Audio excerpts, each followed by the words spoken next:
दोस्तों, अगर किसी व्यक्ति को ये लगे कि उसकी जान को खतरा है या कोई उसे जान से मारने की धमकी दे रहा है या जमीन जायदाद के विवाद में दुश्मनी बढ़ गई है या किसी आपराधिक मामले में गवाही देने के कारण अपराधी आपको डराने धमकाने की कोशिश कर रहा है या प्रेम विवाह या अंतर्जातीय जो विवाह है के कारण परिवार या समाज के लोग नुकसान पहुंचाने की धमकी दे रहे हैं या किसी अन्य कारण से आपको सुरक्षा को लेकर वास्तविक डर है, तो भारतीय कानून आपकी सुरक्षा के लिए पुलिस और न्यायालय की मदद लेने का अधिकार देता है।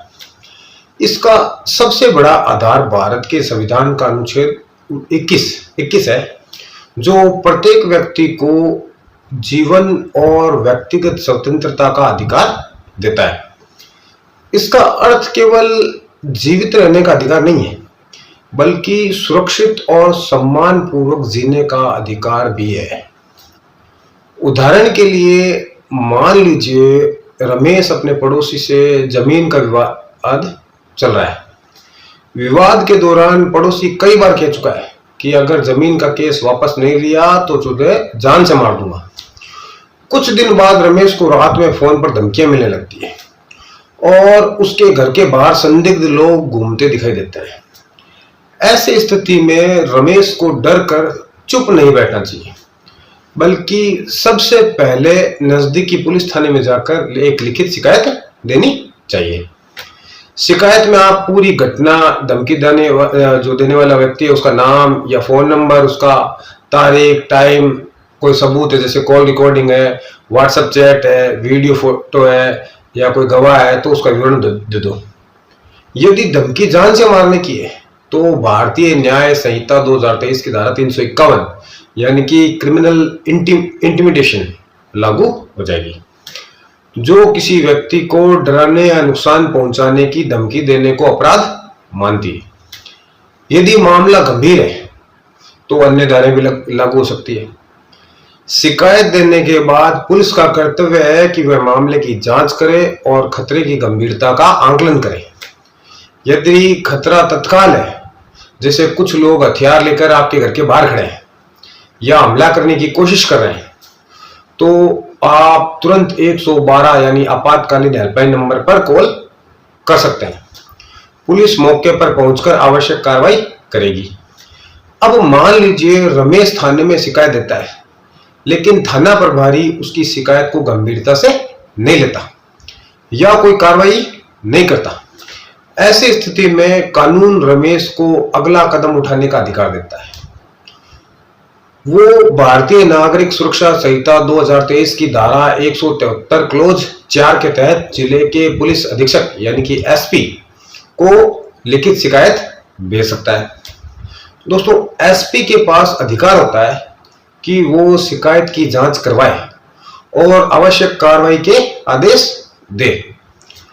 यदि एसपी स्तर भी उचित कार्रवाई नहीं होती तो रमेश बीएनएस की धारा 175 के तहत जुडिशियल मजिस्ट्रेट के समक्ष आवेदन प्रस्तुत कर सकता है। मजिस्ट्रेट पुलिस को एफआईआर दर्ज करने, जांच करने और आवश्यक कानूनी कदम उठाने का डायरेक्शन दे सकती है। अब एक दूसरा उदाहरण से समझते हैं। मान लीजिए सीमा और राजेश दोनों बालिग हैं और उन्होंने अपनी इच्छा से अंतर्जातीय विवाह कर लिया। विवाह के बाद लड़की के परिवार वाले उन्हें धमकाने लगते हैं कि वो दोनों को जान से मार देंगे।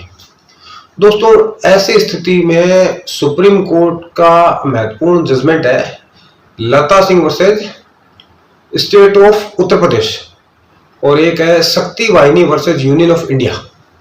दोस्तों, इन जजमेंट्स के अनुसार बालिग व्यक्तियों को अपनी पसंद से विवाह करने का अधिकार है और यदि उन्हें खतरा हो तो वो पुलिस से सुरक्षा मांग सकते हैं। यदि स्थानीय पुलिस पर्याप्त सुरक्षा नहीं देती है तो वो संबंधित उच्च न्यायालय में संविधान के आर्टिकल 226 के तहत रिट याचिका दायर कर सकते हैं और प्रोटेक्शन मांग सकते हैं। दोस्तों, हाईकोर्ट पुलिस और प्रशासन को सुरक्षा उपलब्ध कराने का आदेश दे सकता है। इसी प्रकार यदि कोई व्यक्ति किसी हत्या, डकैती, भ्रष्टाचार या कोई गंभीर आपराधिक मामले में गवाह है और उसे अपराधियों से जान का खतरा है, तो वो विटनेस प्रोटेक्शन स्कीम 2018 के तहत सुरक्षा की मांग कर सकता है। दोस्तों, इस योजना के अंतर्गत गवाह की पहचान वो गोपनीय रखना, पुलिस का सुरक्षा देना, सुरक्षित स्थान के ऊपर रखना या अन्य जो भी सुरक्षात्मक उपाय किए जा सकते हैं वो किए जाते हैं। यहाँ एक महत्वपूर्ण बात मैं बताना चाहूंगा कि केवल यह कह देने से कि मुझे जान का खतरा है, पुलिस गार्ड नहीं मिल जाता। पुलिस पहले जांच करती है कि खतरा वास्तविक है या नहीं। इस प्रक्रिया को थ्रेट परसेप्शन असेसमेंट कहते हैं। पुलिस ये देखती है कि क्या वास्तव में धमकी दी गई है, क्या कोई वास्तव में आपराधिक रिकॉर्ड है, क्या पहले हमला हुआ है, क्या धमकी देने वाले व्यक्ति के खिलाफ मामले दर्ज हैं और क्या शिकायतकर्ता के पास कोई एविडेंस है। यदि जांच में खतरा वास्तविक लगा पुलिस को, तो पुलिस कई प्रकार की सुरक्षा दे सकती है। उदाहरण के लिए मान लीजिए घर के आसपास नियमित पुलिस गश्त शुरू कर देती है, बीट कांस्टेबल निगरानी करने लग जाता है, विशेष सुरक्षा अधिकारी आपका नियुक्त हो जाता है, सशस्त्र गार्ड यानी जो आर्म्स गार्ड लिए गार्ड होते हैं सुरक्षा के, वो नियुक्त किए जाते हैं, या अन्य जो भी आवश्यक उपाय हैं वो सारे किए जाते हैं। यदि सरकार स्वयं मानती है कि व्यक्ति को वास्तविक खतरा है, तो ऐसी सुरक्षा सामान्यतः सरकारी खर्च पर दी जाती है और व्यक्ति से कोई शुल्क नहीं लिया जाता। उदाहरण के लिए किसी महत्वपूर्ण गवाह या कोई सामाजिक कार्यकर्ता या जुडिशियल ऑफिसर या गंभीर खतरे में पड़ा कोई और व्यक्ति, तो उसको सरकार मुफ्त में सुरक्षा दे सकती है। कुछ राज्य हैं ऐसे भी मेरे ख्याल से जिनमें ऐसी व्यवस्था भी होती है कि कोई व्यक्ति वो विशेष परिस्थितियों में भुगतान करके पे करके मतलब सुरक्षा की मांग कर सकता है। इसे आमतौर पर पेड सिक्योरिटी कहा जाता है। इसके लिए संबंधित जो जिला प्रशासन है या पुलिस विभाग है और होम मिनिस्ट्री का जो ऑफिस है उसके सामने कोई एक आवेदन देना पड़ता है। मुझे उसकी पूरी जानकारी नहीं है, तो वहां से भी आपको पेड सिक्योरिटी वह मिल जाती है। उसमें भी हालांकि सरकार जो है खतरे का आंकलन करने के बाद सुरक्षा देने या ना देने का निर्णय लेती है। यदि अनुमति मिल जाती है तो निर्धारित जो भी शुल्क है वो जमा करा दो, और ये शुल्क है वो सुरक्षा का जो लेवल है, तैनात पुलिसकर्मी है, उनकी संख्या है, हथियार वाले कैसे हैं, बिना हथियार वाले हैं, ड्यूटी का टाइम है, या अन्य जो भी प्रशासनिक खर्चे हैं उनके आधार पर तय होता है। और कई मामलों में इसकी मतलब जो अमाउंट है वो हजारों से लाखों रुपए तक हो सकती है। हालांकि केवल पैसे देने की इच्छा होने से सुरक्षा मिलना सुनिश्चित नहीं होता, क्योंकि पुलिस बल एक सार्वजनिक संसाधन है और उसका उपयोग प्रशासनिक स्वीकृति के बिना नहीं किया जा सकता। इसलिए अंतिम निर्णय हमेशा सरकार और पुलिस प्रशासन के खतरे के मूल्यांकन पर निर्भर करता है।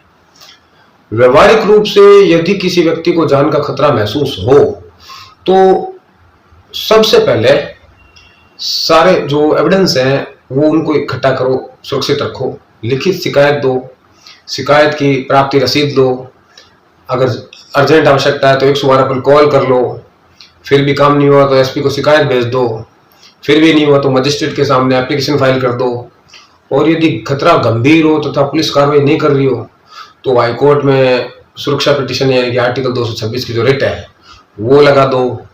इस पूरी प्रक्रिया का मूल आधार संविधान का आर्टिकल 21 है, क्योंकि किसी भी व्यक्ति के जीवन की रक्षा करना राज्य और पुलिस का संवैधानिक दायित्व है। इसलिए यदि खतरा वास्तविक है और उसके समर्थन में आपके पास पर्याप्त सबूत और फैक्ट हैं, तो भारतीय कानून व्यक्ति को अपनी सुरक्षा के लिए पुलिस प्रशासन और न्यायालय से मदद लेने का पूरा अधिकार प्रदान करता है। दोस्तों, ये वीडियो आपको कैसा लगा ये मुझे कमेंट में बताएं। अगर अच्छा लगा हो तो लाइक और शेयर करें, और इसी तरह से अगर आप हर कानूनी बात को एकदम सरल और आसान शब्दों में समझना चाहते हैं तो इस चैनल को सब्सक्राइब कर लें।